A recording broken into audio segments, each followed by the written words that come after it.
I'm standing in the field of the new home of the Mars Wildlife Rescue Center, and this is truly a work in progress in so many ways. They're saving birds and they're building a future here. It's baby season and they sure have lots.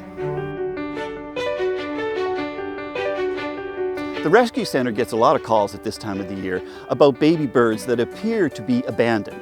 Often, that is not the case.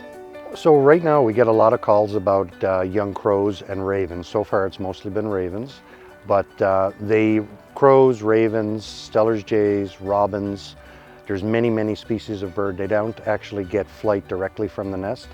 They leave the nest and then they hide in the forest, run around on the ground, and that's where they build up the cardio for flight. So we'll get a lot of calls about a robin's in my garden, just standing there looking, unafraid, but essentially the little babies are naive. They have no fear of predators yet. All they know is mom's gonna come back and feed me food. So we get a lot of those calls and we advise the people if the crow looks fine, looking normal, not dragging a wing or anything else, more than likely the parents are in the area. One of the most interesting things about the new wildlife hospital is global. It's an enclosure for small songbirds to help them to recuperate before they be released back into the wild. It's a fascinating little structure that took hundreds of hours of volunteer time to produce. So global is kind of our enclosure where birds that are non-predatory, that won't hurt each other, that's where they'll all live together. So it's typically our little songbirds from a robin down. Anything bigger than a robin tends to be a little crabby, and even though he's not a predator, he may be aggressive or chase them away from their food. So it's the little birds who can live in a communal environment. There are many challenges facing the society right now, not the least of which is carrying on construction.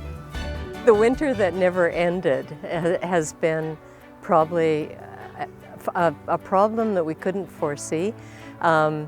We had so much snow, so much moisture that we were forced to bring in, you'll see little piles of dirt and fill everywhere.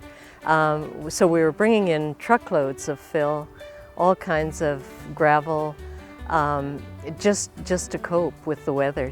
We're $20,000 in debt now in the hole that we have to raise. We just don't have it, and we need to raise it somehow. So that's the biggest problem facing us. It's clear that the folks here at Mars are really dedicated, and they could sure use your help, whether it's in time or donations. Please consider donating to Mars. In the short run, they're not accepting visitors. There's just a little too much going on. Check out their website. I'm Mark Hanley at the Mars Wildlife Rescue Center in the Comox Valley.